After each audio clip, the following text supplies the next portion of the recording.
garden gals and guys, it's Steph with Tiny's Garden. Welcome back. Today I am going to take you on part 2 of my September garden tour. In this tour you'll see a couple things that are starting to slow down or have slowed down for this season, but there's still a lot of life left in my garden, so buckle up, let's go.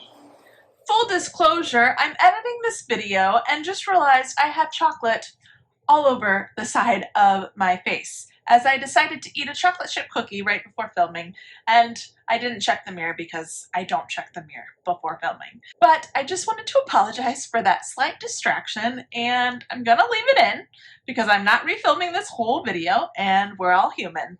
So cheers! Sorry about the distraction. Let's carry on.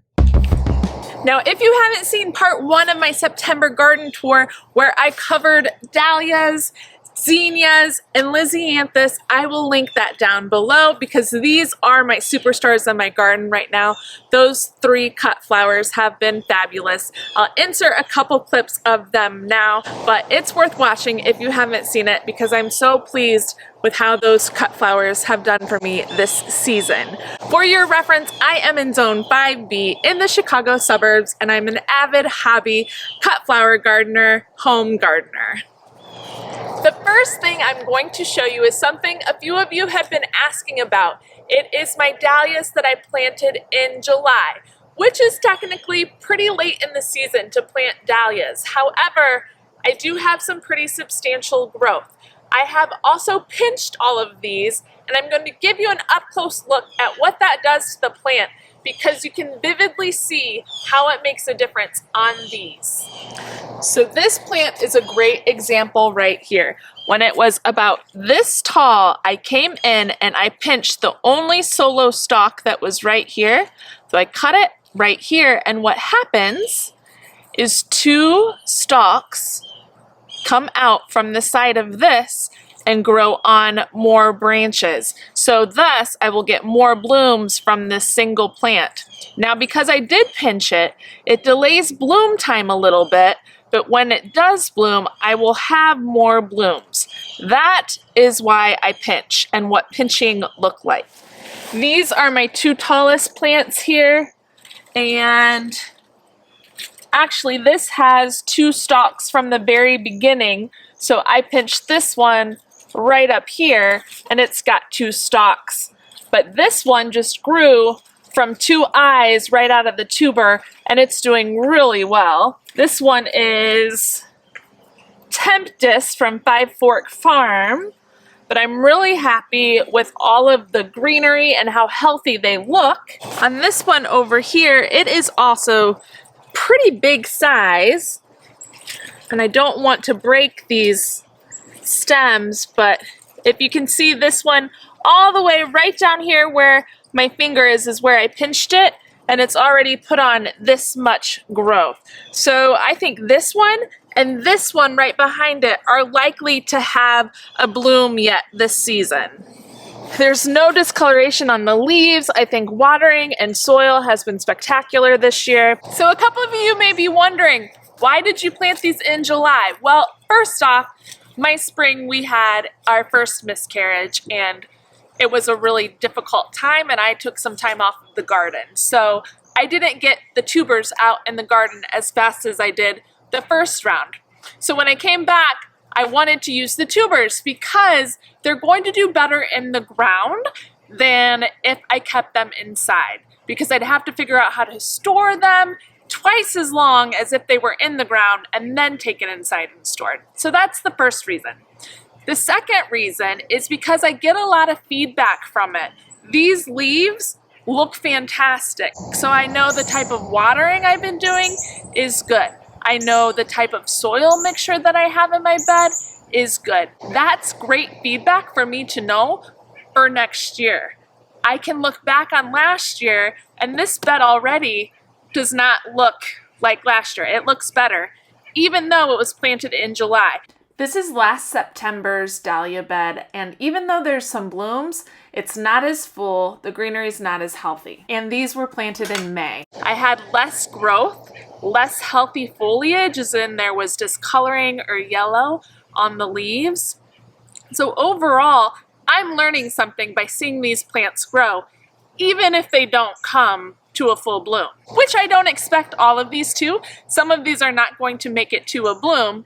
Some of them I still think are. However, what it's also doing is developing more tubers underground. So as these grow, the tubers grow as well. So I'm multiplying my stock for when I dig these out and divide them and then store them. I'll have more tubers than when I started this year. So my stock of dahlias is increasing. So for me, that's why it's still worth it to plant later in the season, even July, rather than try and store them.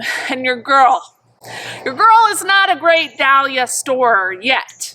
So it's better for me to get them in the ground. Good luck to those of you who planted later. I'm still hoping that you get a bloom this year. Okay, now some parts of the garden you haven't seen for a while. This bed here was also planted really late because of our spring, and I went to the store and just got really discounted vegetables because they were half off. I believe I planted these in July. So we've got a big cucumber here, and I'm starting to get little baby cucumbers, so I'm hoping I at least can harvest one by the end of the season.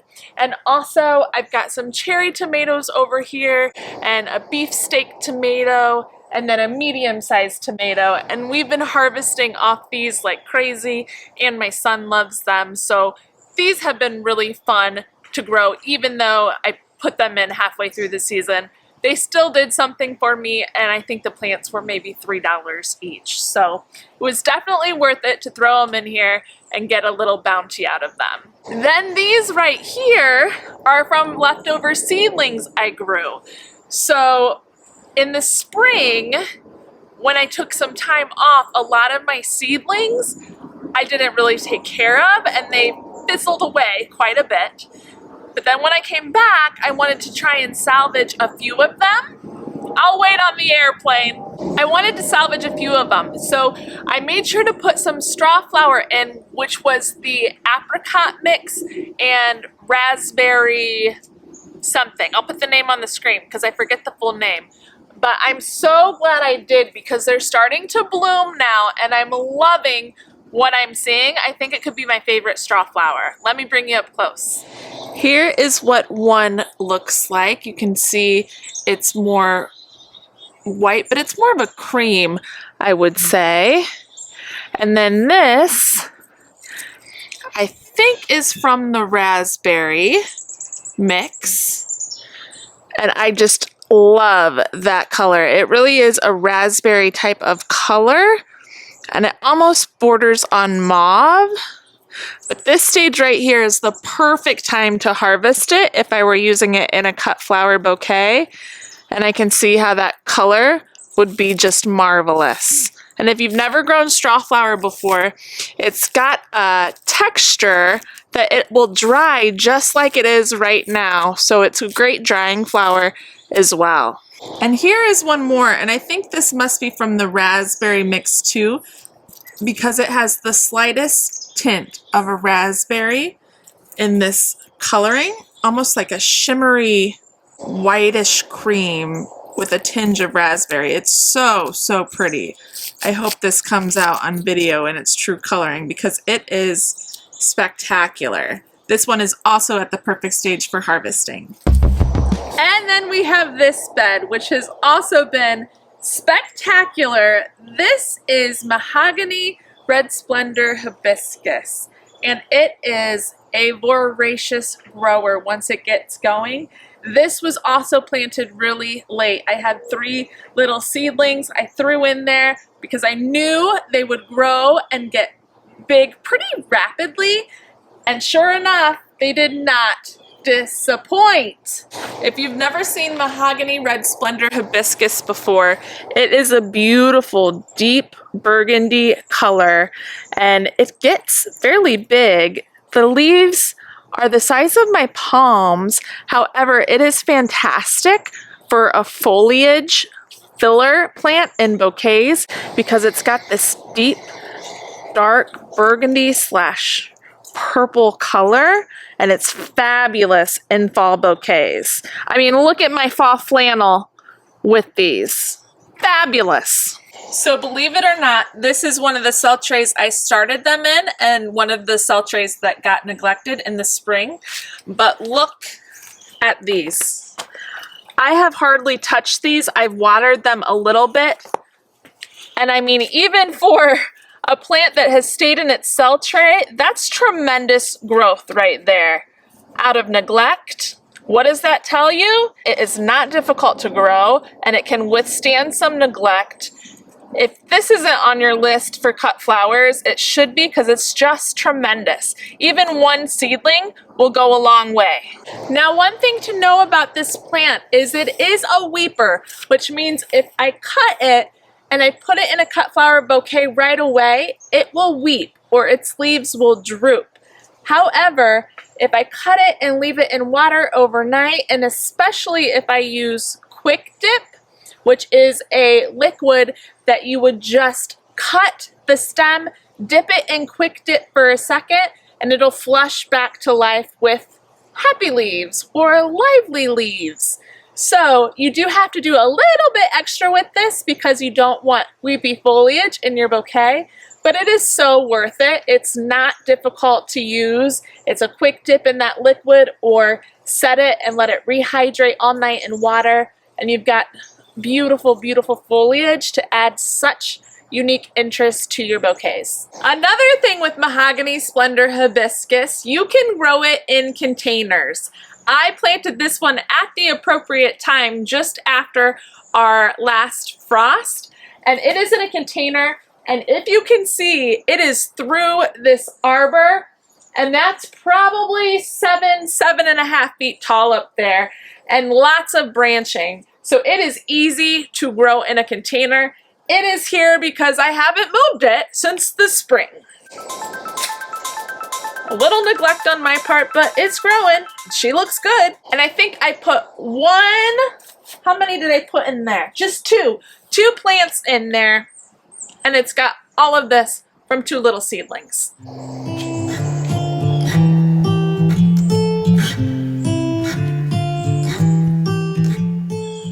Now I've got another tray of seedlings I never got out into the garden, but they did grow along this arbor, and this was a new one for me this year.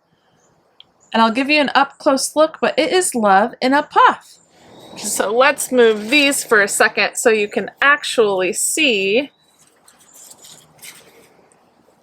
This is what the element is, that is the puff, and it's so beautiful.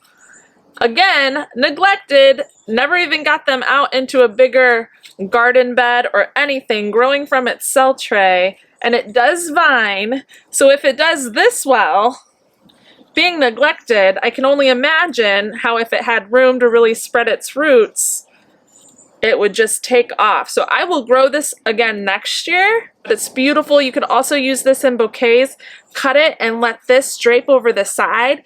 With that ball and that puff, it just would add an ethereal element that's very whimsical. So love in a puff. So then the next plant I have is the most unique plant in my garden. I haven't even shown this yet this year, but I also took these seedlings and put them in a container to see what it would do. And it's sure growing. Let me pull back this foliage so you can take a look. This is pumpkin on a stick. Look at those little pumpkins! Let me try and lift up here so you can see and pull back. All of those orange things are little baby pumpkins. I hope you can see this. This is what it looks like when it's starting to come on. Itty bitty green. And then it matures into all of these orange miniature pumpkins all the way through there. Oh, it's so cool. And yes, these pumpkin on a stick, which is what this is called, it's a type of ornamental eggplant actually, can be cut and used for decoration. So I will cut these and their orange color will hold through the fall and use them in my front containers that are near my front porch entrance. So that'll look beautiful. I'm going to do that here in the next couple of weeks. But this and the Love and the Puff are by far the most unique plants that I have in my garden. So they have been fun to grow and easy to grow because, as I said, I've been pretty hands-off with these and they're doing pretty well. Definitely on my list for next year. And now we get to some things that are starting to really wind down, like this Snapdragon bed. I have not been as on top of harvesting as I would like, so a lot of this has started to go to seed. The petals are falling off and they're creating seed pod, so the plant has switched into sending its energy to producing seeds. I could come in and try and cut all of these again and get one more flush, and I still may do that, but I am really happy to see how upright they look, because this is fantastic for Snapdragons, but that's partially because we didn't get much rain until this week. So I love the structure and that they're standing tall, but they are starting to go to seed. So not much color here anymore. At the back of this bed, I have more Lizzie Anthis, again, that I need to harvest. Some of it has browning on its petals. I can just take those off. And this is still a beautiful one right here, which is the Doubleini White, smaller Lizzie Anthis. But I've also got larger ones here. This is a Voyage to Champagne. So, same story. I need to come in and harvest this. We've had some stuff happen unexpectedly this week. So, you know, that's how it is. Life happens. If I was a cut flower farmer, I wouldn't let that happen because Lizzie Anthis is more of a high dollar cut flower. You can get more money for it. So if I were in business with this, I would make sure it's harvested because that's more money in the bank. But I'm not as of now. So sometimes life happens and you don't get to everything, right? But I can still come in here and get some of these because they're so beautiful. Now we are going to walk up to the front garden beds, but I wanted to show you real quick. Look what's coming back here and also over there. That green is ranunculus. It's a cool flower, so it likes cooler weather. And I never lifted the corms, which ironically, there's one right here, but that one is molded out. However, some of them are blooming again. So I do need to come in and lift those out if I want to use them for next year at some point. Now we come to the front garden beds. There's 6 raised beds up here, and the Snapdragons up here are also starting to slow down, but look brilliant and upright. However, if you look in front of these 2 beds, you see what I have here.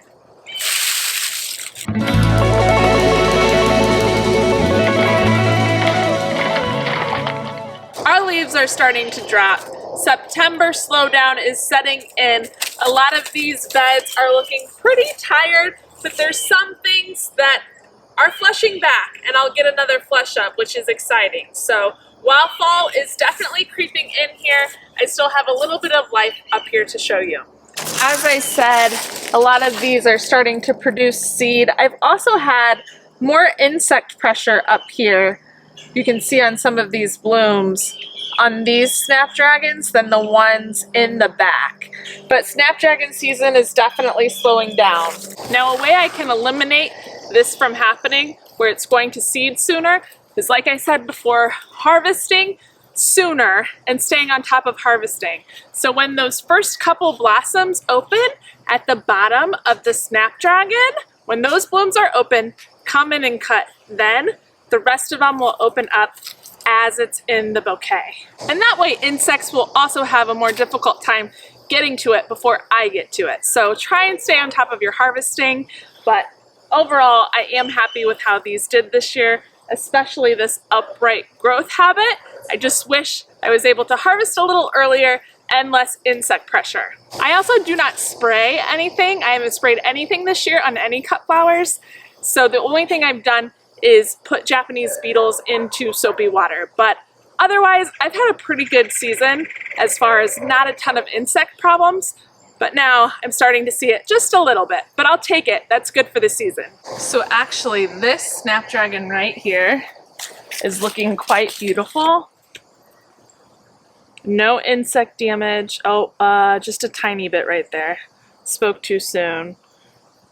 But I would cut this right now, nice and deep, and the rest of these buds will open up in a vase. This is Potomac Orange, and that's looking pretty good right there. This one is also good because it hasn't opened yet, but I would wait for maybe 1 or 2 of these to open and then harvest this as well. Case in point, there's a bug on this one right here. Oh, just jumped over, there we go. So yeah, I've got to get to them a little sooner than this, but actually this one looks okay too. It should have been harvested earlier, but I would use this. My Potomac Orange, I actually have 2 or 3 I could use. Oh, there they are again. My sweet peas are pretty much slowing down. I have a couple Jeff Hughes here and here that I could still use, and then Restore Mel down here, but I think I'm gonna let these go to seed at this point and then keep the seed from a lot of these. Oh, there's even a Molly Realstone over there.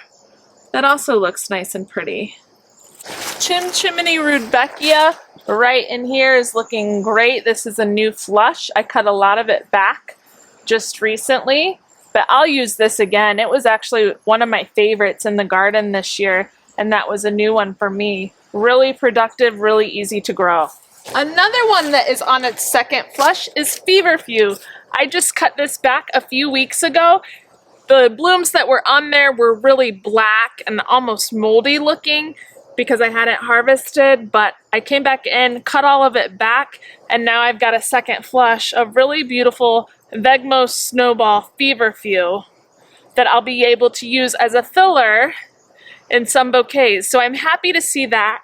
Because of that, I would use this again because I can get a couple flushes out of it at least. There's an up close look at it. I think I might try a different variety of it next year because I don't love the way this one looks, although it's still quite nice as a little touch in bouquets. But there's some others that look more almost miniature daisy-like that I think I'll try for next year. Lizzie Anthis, Lizzie Anthis. It's starting to look tired, and these need to be harvested up here, but they're still strikingly beautiful. They are leaning because they reach this way toward the sun, but I can't say it enough, and I'll scream it from the mountaintops. I'm so proud of my Lizzie Anthis this year. I think I've finally gotten it down how to grow them well, and I am gonna put a video together on how I had success with growing them, what I did, but that's gonna take a little more editing and time to do that. So that's coming. I will do that for you.